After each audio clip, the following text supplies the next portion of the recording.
भारतीय इतिहास में राजपूताने का गौरवपूर्ण स्थान रहा है। यहाँ के रणबांकुरों ने देश, जाति, धर्म तथा स्वाधीनता की रक्षा के लिए अपने प्राणों का बलिदान देने में कभी संकोच नहीं किया। उनके इस त्याग पर संपूर्ण भारत को गर्व रहा है। वीरों की इस भूमि में राजपूतों के छोटे बड़े अनेक राज्य रहे जिन्होंने भारत की स्वाधीनता के लिए संघर्ष किया। इन्हीं राज्यों में मेवाड़ का अपना एक विशिष्ट स्थान है, जिसमें इतिहास के गौरव बप्पा रावल, खुमान प्रथम, महाराणा हम्मीर, महाराणा कुंभा, महाराणा सांगा, उदय सिंह और वीर शिरोमणि महाराणा प्रताप ने जन्म लिया है। सवाल यह उठता है कि महानता की परिभाषा क्या है। अकबर हजारों लोगों की हत्या करके महान कहलाता है और महाराणा प्रताप हजारों लोगों की जान बचाकर भी महान नहीं कहलाते हैं। दरअसल हमारे देश का इतिहास अंग्रेजों और कम्युनिस्टों ने लिखा है। उन्होंने उन लोगों को महान बनाया जिन्होंने भारत पर अत्याचार किया या जिन्होंने भारत पर आक्रमण करके उसे लूटा, भारत का धर्मांतरण किया और उसका मान मर्दन कर भारतीय गौरव को नष्ट किया। अकबर ने रूपमती के लिए मालवा निमाड़ को खून में डुबो दिया था। मेवाड़ के महान राजपूत नरेश महाराणा प्रताप अपने पराक्रम और शौर्य के लिए पूरी दुनिया में मिसाल के तौर पर जाने जाते हैं। एक ऐसा राजपूत सम्राट जिसने जंगलों में रहना पसंद किया लेकिन कभी विदेशी मुगलों की दास्तां स्वीकार नहीं की। उन्होंने देश, धर्म और स्वाधीनता के लिए सब कुछ न्योछावर कर दिया।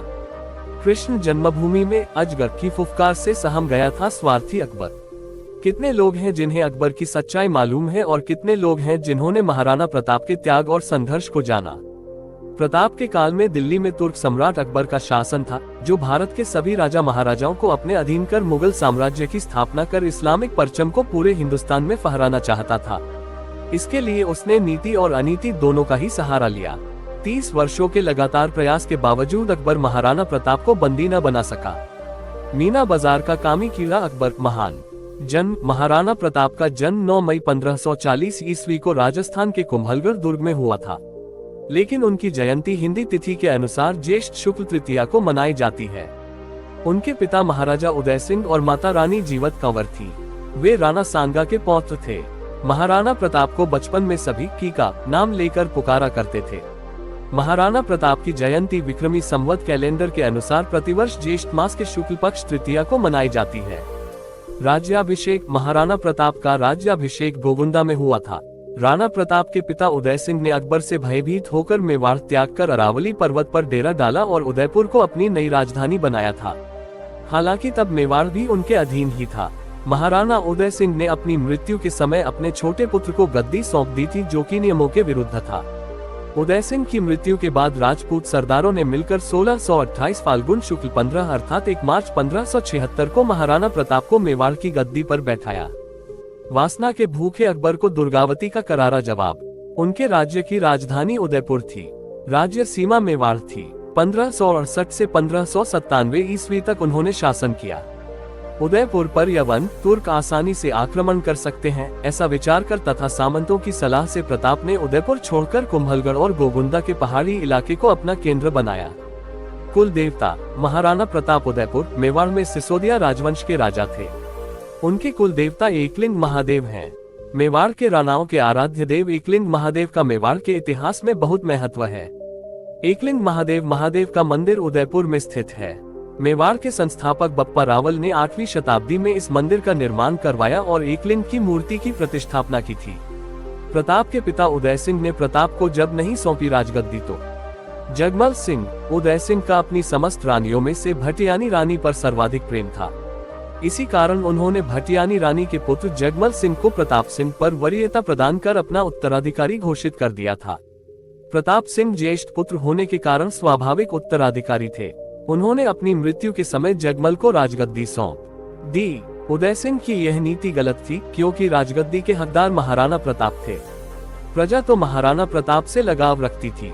जगमल को गद्दी मिलने पर जनता में विरोध और निराशा उत्पन्न हुई। जगमल ने राज्य का शासन हाथ में लेते ही घमंडवश जनता पर अत्याचार करना शुरू कर दिया। जगमल बेहद डरपोक और भोगी विलासी था। ये देखकर प्रताप जगमल के पास गए और समझाते हुए कहा कि क्या अत्याचार करके अपनी प्रजा को असंतुष्ट मत करो। समय बड़ा नाजुक है। अगर तुम नहीं सुधरे तो तुम्हारा और तुम्हारे राज्य का भविष्य खतरे में पड़ सकता है। जगमल ने इसे अपनी शान के खिलाफ समझा। गुस्से में उसने कहा, तुम मेरे बड़े भाई हो सही, परंतु स्मरण रहे कि तुम्हें मुझे उपदेश देने का कोई अधिकार नहीं है। यहाँ का राजा होने के नाते मैं ये आदेश देता हूँ कि तुम आज ही मेरे राज्य की सीमा से बाहर चले जाने का प्रबंध करो। प्रताप चुपचाप वहाँ से चल दिए। प्रताप अपने अश्वागार में गए और घोड़े की जीन कसने की आज्ञा दी। महाराणा प्रताप के पास उनका सबसे प्रिय घोड़ा चेतक था। महाराणा उदय सिंह के निधन के पश्चात मेवाड़ के समस्त सरदारों ने एकत्र होकर महाराणा प्रताप सिंह को राज्य गद्दी पर आसीन करवाया था। महाराणा प्रताप का राज्याभिषेक कुंभलगढ़ के राज सिंहासन पर किया गया। अगले पन्ने पर अकबर और जगमल सिंह। उधर जगमल सिंह नाराज होकर बादशाह अकबर के पास चले गए और बादशाह ने उनको जहाजपुर का इलाका जागीर में प्रदान कर अपने पक्ष में कर लिया। इसके पश्चात बादशाह ने जगमल सिंह को सिरोही राज्य का आधा राज्य प्रदान कर दिया। इस कारण जगमल सिंह के सिरोही के राजा सुल्तान देवड़ा से दुश्मनी उत्पन्न हो गई और अंत में ईस्वी सन 1583 में हुए युद्ध में जगमल सिंह काम आ गए थे। जिस समय महाराणा प्रताप सिंह ने मेवाड़ की गद्दी संभाली, उस समय राजपूताना साम्राज्य बेहद नाजुक दौर से गुजर रहा था। बादशाह अकबर की क्रूरता के आगे राजपूताने के कई नरेशों ने अपने सर झुका लिए थे। कई वीर प्रतापी राज्यवंशों के उत्तराधिकारियों ने अपनी कुल मर्यादा का सम्मान भुलाकर मुगलिया वंश से वैवाहिक संबंध स्थापित कर लिए थे। कुछ स्वाभिमानी राजघरानों के साथ ही महाराणा प्रताप भी अपने पूर्वजों की मर्यादा की रक्षा हेतु अटल थे और इसलिए तुर्क बादशाह अकबर की आंखों में वे सदैव खटका करते थे। अगले पन्ने पर महाराणा प्रताप की शक्ति का परिचय। महाराणा प्रताप जिस घोड़े पर बैठते थे वह घोड़ा दुनिया के सर्वश्रेष्ठ घोड़ों में से एक था। महाराणा प्रताप तब 72 किलो का कवच पहनकर 81 किलो का भाला अपने हाथ में रखते थे। भाला और कवच सहित ढाल तलवार का वजन मिलाकर कुल 208 किलो का उठाकर वे युद्ध लड़ते थे। सोचिए तब उनकी शक्ति क्या रही होगी। इस वजन के साथ रणभूमि में दुश्मनों से पूरा दिन लड़ना मामूली बात नहीं थी। अब सवाल यह उठ सकता है कि जब वे इतने शक्तिशाली थे तो अकबर की सेना से वे 2 बार पराजित क्यों हो गए। इस देश में जितने भी देशभक्त राजा हुए हैं उसके खिलाफ उनका ही कोई अपना जरूर रहा है। जेचंदों के कारण देशभक्तों को नुकसान उठाना पड़ा है। अगले पन्ने पर अकबर ने की प्रताप की प्रशंसा। मेवाड़ को जीतने के लिए अकबर ने कई प्रयास किए। अकबर चाहता था कि महाराणा प्रताप अन्य राजाओं की तरह उसके कदमों में झुक जाए। महाराणा प्रताप ने भी अकबर की अधीनता को स्वीकार नहीं किया था। अजमेर को अपना केंद्र बनाकर अकबर ने प्रताप के विरुद्ध सैनिक अभियान शुरू कर दिया।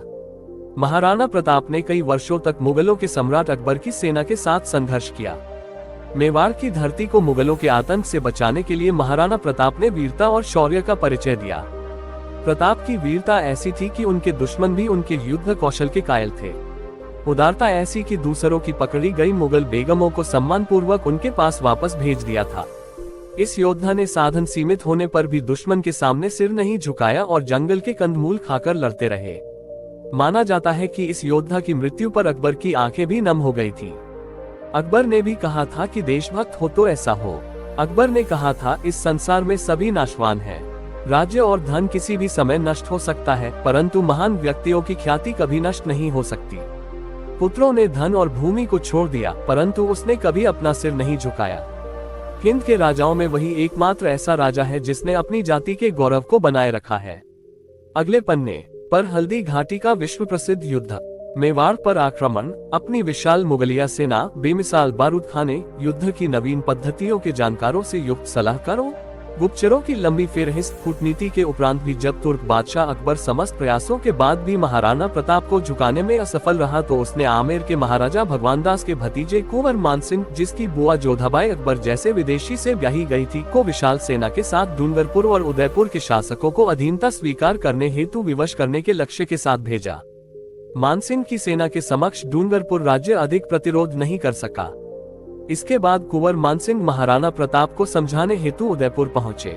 मानसिंह ने उन्हें अकबर की अधीनता स्वीकार करने की सलाह दी, लेकिन प्रताप ने दृढ़तापूर्वक अपनी स्वाधीनता बनाए रखने की घोषणा की और युद्ध में सामना करने की घोषणा भी कर दी।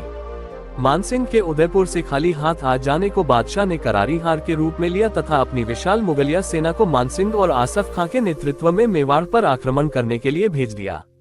आखिरकार 30 मई सन 1576 बुधवार के दिन प्रातःकाल में हल्दी घाटी के मैदान में विशाल मुगलिया सेना और रणबांकुरी मेवाड़ी सेना के मध्य भयंकर युद्ध छिड़ गया।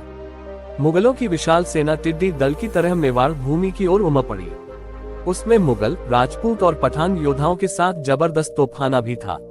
अकबर के प्रसिद्ध सेनापति महावत खां, आसफ खां, महाराजा मानसिंह के साथ शाहजादा सलीम जहांगीर भी उस मुगल वाहिनी का संचालन कर रहे थे, जिसकी संख्या इतिहासकार 80,000 से 1 लाख तक बताते हैं। इस युद्ध में प्रताप ने अभूतपूर्व वीरता और साहस से मुगल सेना के दांत खट्टे कर दिए और अकबर के सैकड़ों सैनिकों को मौत के घाट उतार दिया। विकट परिस्थिति में झाला सरदारों के एक वीर पुरुष ने उनका मुकुट और छत्र अपने सिर पर धारण कर लिया। मुगलों ने उसे ही प्रताप समझ लिया और वे उसके पीछे दौड़ पड़े। इस प्रकार उन्होंने राणा को युद्ध क्षेत्र से निकल जाने का अवसर प्रदान कर दिया। इस असफलता के कारण अकबर को बहुत गुस्सा आया। तब तुर्क बादशाह अकबर स्वयं विक्रम संवत 1633 में शिकार के बहाने इस क्षेत्र में अपने सैन्य बल सहित पहुंचे और अचानक ही महाराणा प्रताप सिंह पर धावा बोल दिया। प्रताप ने तत्कालीन स्थितियों और सीमित संसाधनों को समझकर स्वयं को पहाड़ी क्षेत्रों में स्थापित किया और लघु तथा छापामार युद्ध प्रणाली के माध्यम से शत्रु सेना को हतोत्साहित कर दिया। बादशाह ने स्थिति को भांपकर वहां से निकलने में ही समझदारी समझी। एक बार के युद्ध में महाराणा प्रताप ने युद्ध में अपने धर्म का परिचय दिया और युद्ध में एक बार शाही सेनापति मिर्जा खान के सैन्यबल ने जब समर्पण कर दिया था तो उसके साथ में शाही महिलाएं भी थीं।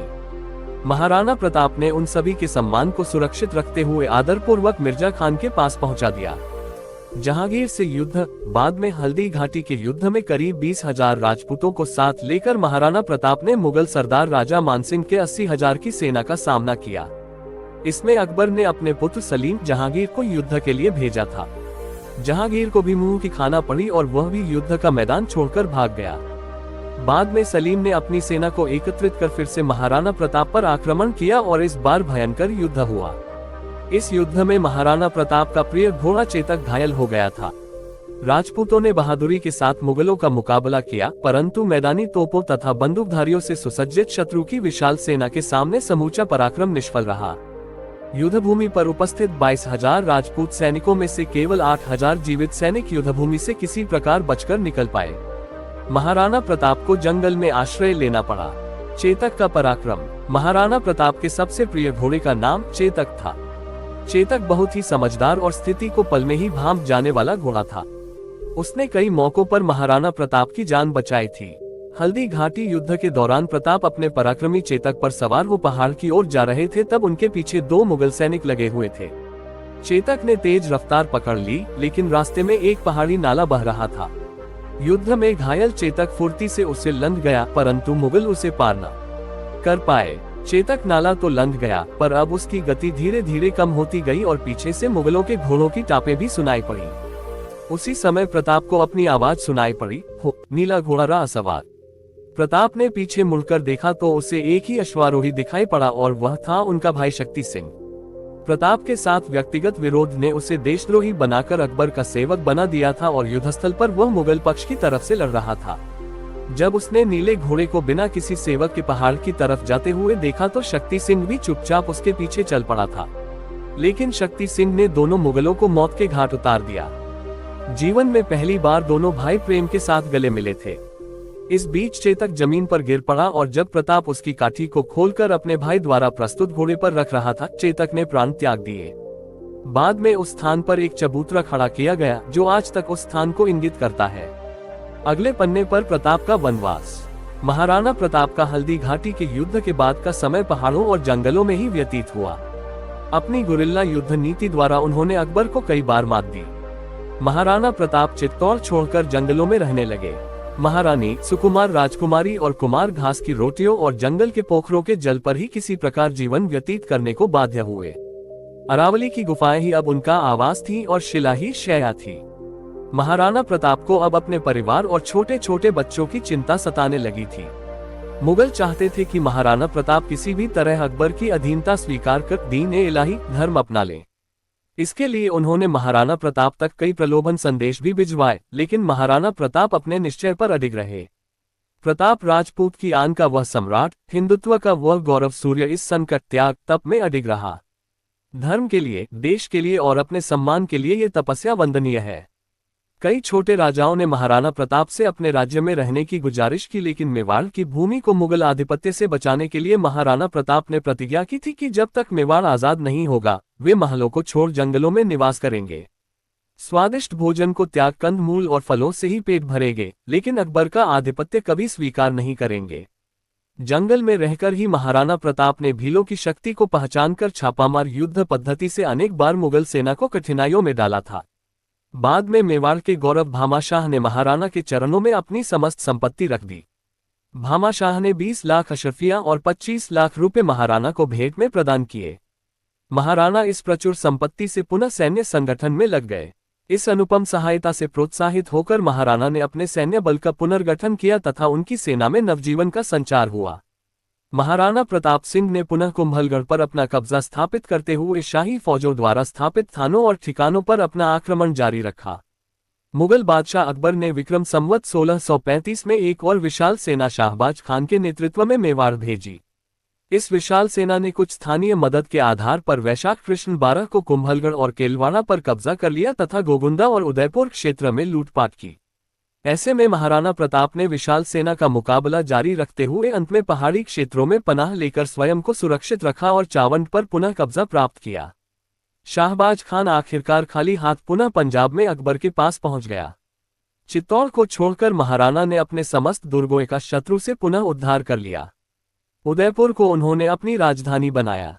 विचलित मुगलिया सेना के घटते प्रभाव और अपनी आत्मशक्ति के बूते महाराणा ने चित्तौड़गढ़ व मांडलगढ़ के अलावा संपूर्ण मेवाड़ पर अपना राज्य पुनः स्थापित कर लिया गया। इसके बाद मुगलों ने कई बार महाराणा प्रताप को चुनौती दी, लेकिन मुगलों को मुंह की खानी पड़ी।